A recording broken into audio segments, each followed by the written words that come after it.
तुम्हा सर्वांचं माझ्या यूट्यूब चॅनलमध्ये पुन्हा एकदा स्वागत आहे. तर आजच्या व्हिडिओमध्ये आपण इयत्ता 7वी जी घटक चाचणी क्रमांक 1 परीक्षा होणार आहे 2026मध्ये. तर त्याच्या दृष्टीनं आपण आपल्या चॅनलवर सराव प्रश्नपत्रिका ज्या आहेत त्या सुरू करतोय. तर या प्रश्नपत्रिका पूर्णपणे सरावासाठी आहेत. म्हणजे या स्वरूपामध्ये जी तुमची घटक चाचणी आहे तर त्यातले प्रश्न या स्वरूपामध्ये असू शकतात. तर फक्त सराव म्हणून या प्रश्नपत्रिकेचा तुम्ही उपयोग करायचा आहे, जेणेकरून तुमची परीक्षेची तयारी चांगली होईल. हे प्रश्न जसेच्या तसे तुमच्या परीक्षेमध्ये येणार नाहीत. तर फक्त आणि फक्त तुम्हाला तुमच्या त्या विषयाचा, मराठी विषयाचा सराव होण्यासाठी आपण आपल्या चॅनलवर ह्या प्रश्नपत्रिका तुमच्याशी शेअर करत असतो. तर 7वी घटक चाचणी क्रमांक 1 परीक्षा 2026 विषय मराठी. एकूण 20 गुणांची ही परीक्षा असणार आहे. तर त्याच्यामध्ये पहिला आहे प्रश्न क्रमांक 1, खालील उतारा वाचा आणि त्याखालील प्रश्नांची काय करा, उत्तरं लिहा. तर इथून हा उतारा सुरू होतोय. आमच्या लहानपणी कोण्या एका गावाकडून ते तसाच दिप्पाड इथपर्यंतचा हा उतारा आधी वाचा. त्याच्यावर हे प्रश्न आहेत, याची उत्तरं पण मी तुम्हाला सांगणार आहे. त्यातला पहिला प्रश्न आहे, स्वप्न विकणारा माणूस कशावर बसून येत असे? लेखकाने कोणत्या आवाजाच्या दिशेने धावायचे?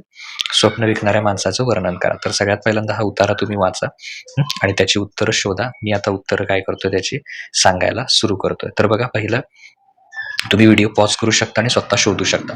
ओके, प्रश्न क्रमांक 1 आहे, खालील उतारा वाचा.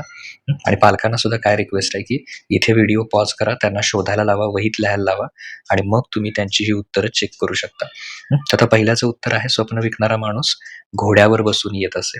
असं पूर्ण वाक्यात उत्तर लिहायचं. लेखक कोणत्या आवाजाच्या दिशेने धावायचे? घोड्याच्या टबक टबक असा आवाज आला की लेखक आणि इतर मुले त्या दिशेने धावायचे. त्याच्यानंतर पुढं होतं, स्वप्न विकणाऱ्या माणसाचं वर्णन करा. स्वप्न विकणारा माणूस हा अंगकाठीने धिप्पाड होता, रंग गव्हाळ होता, त्याला झुपकेदार मिशा होत्या, तो मिशीतल्या मिशीत हसायचा, त्याने अंगावर तलम रेशीम धोतर आणि त्यावर तसाच जरीचा सैलसर कुडता घातलेला असायचा. डोक्याला लाल पांढरा फेटा, डोळ्यांवर चष्मा आणि पायात चांबडी बूट असा त्याचा पेहराव होता. ते तुम्ही उतारा वाचून लिहू शकता. तर पालकांनी काय करायचं, ही उत्तरं त्याची बरोबर आली आहेत का त्याप्रमाणे चेक करायचे. आणि जसे मार्क आहेत त्याप्रमाणे तुम्ही त्यांचे मार्क चेक करू शकता. ओके, त्याच्यानंतर पुढे आहे, कविता दिलेली आहे, जय जय महाराष्ट्र माझा. तर त्याच्यावरच्या कविता वाचून प्रश्नांची उत्तर द्यायचे. तर जय जय महाराष्ट्र हे जे गीत आहे ते कोणी लिहिलं? कवितेच्या ओळी पूर्ण करायचे कविता वाचून आणि या गीतामध्ये आलेल्या नद्यांची नावे. तर इथं सुद्धा तुम्ही व्हिडिओ काय करू शकता, थोड्या वेळासाठी पॉज करू शकता आणि मग ही उत्तरं शोधू शकता. ओके, तर आता त्याची उत्तरं बघूया. जय जय महाराष्ट्र हे गीत कोणी लिहिलं आहे? तर राजा बडे यांनी हे गीत लिहिलेलं आहे. कवितेच्या ओळी पूर्ण करायच्या. भीतीनं आम्हा तुझी मुळे हे गडगडणाऱ्या नभा, हे उत्तर येणार आहे इथं, गडगडणाऱ्या नभा. सह्याद्रीचा सिंह गरजतो शिवशंभू राजा. तर ह्या ओळी इथं पूर्ण करून त्याला अंडरलाईन करू शकता.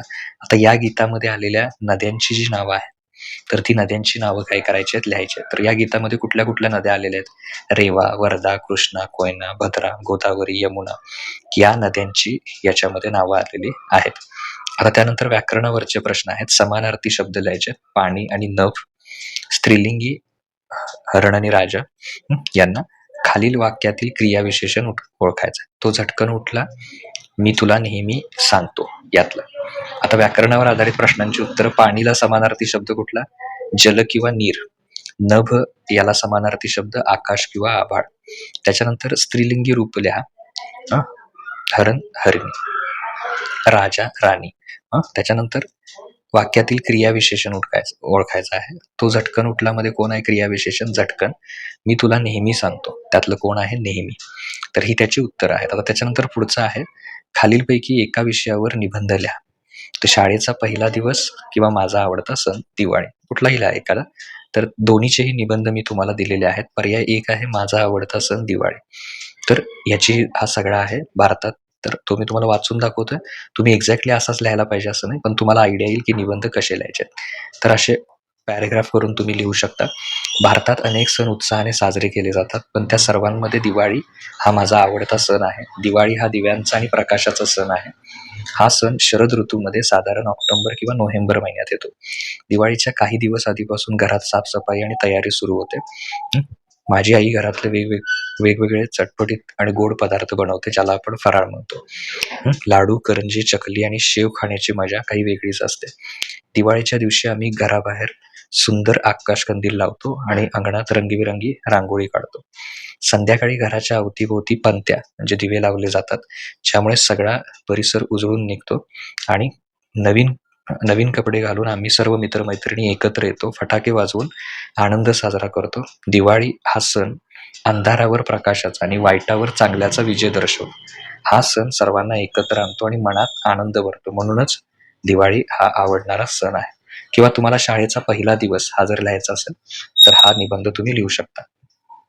शाळेचा पहिला दिवस हा प्रत्येकाच्या आयुष्यातील एक महत्त्वाचा आणि अविस्मरणीय दिवस असतो. मे महिन्याची मोठी सुट्टी संपल्यानंतर जेव्हा शाळा पुन्हा सुरू होते, तेव्हा मनामध्ये एक वेगळा उत्साह आणि थोडीशी भीती असते.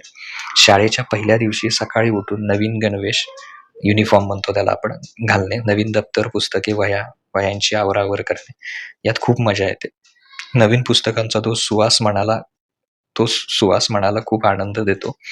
जेव्हा मी शाळेच्या गेटमधून आत गेलो, तेव्हा शाळेतील रंगीबेरंगी फुग्यांनी आणि तोरणांनी सजलेली दिसली. शिक्षकांनी हसतमुखानं आमचे स्वागत केले. वर्गात गेल्यावर जुन्या मित्र-मैत्रिणींना भेटून खूप आनंद झाला. आम्ही सुट्टीत कुठे-कुठे फिरलो, काय धमाल केली, याच्या गप्पा मारण्यात वेळ कसा गेला ते समजलंच नाही. नवीन वर्ग आणि नवीन शिक्षकांची ओळख झाली. पहिल्या दिवशी जास्त अभ्यास नसतो, त्यामुळे शिक्षकांनी आमच्याशी गप्पा मारतात आणि खेळतात. दुपारी सुट्टी कधी झाली आणि शाळा कधी सुटली हे समजलेच नाही. आनंदाने आणि उत्साहाने भरलेला शाळेचा पहिला दिवस माझ्या नेहमीच स्मरणात राहील. तर अशा प्रकारे तुम्ही काय करू शकता, तो निबंध लिहू शकता. तर इथं तुमचा जो आहे तो पेपर इथे मी तुम्हाला पूर्ण सोडवून दिलेला आहे. पुढील व्हिडिओमध्ये पुढच्या विषयाचा काय करूया आपण, पेपर तुमच्याशी शेअर करूया. Okay, thank you.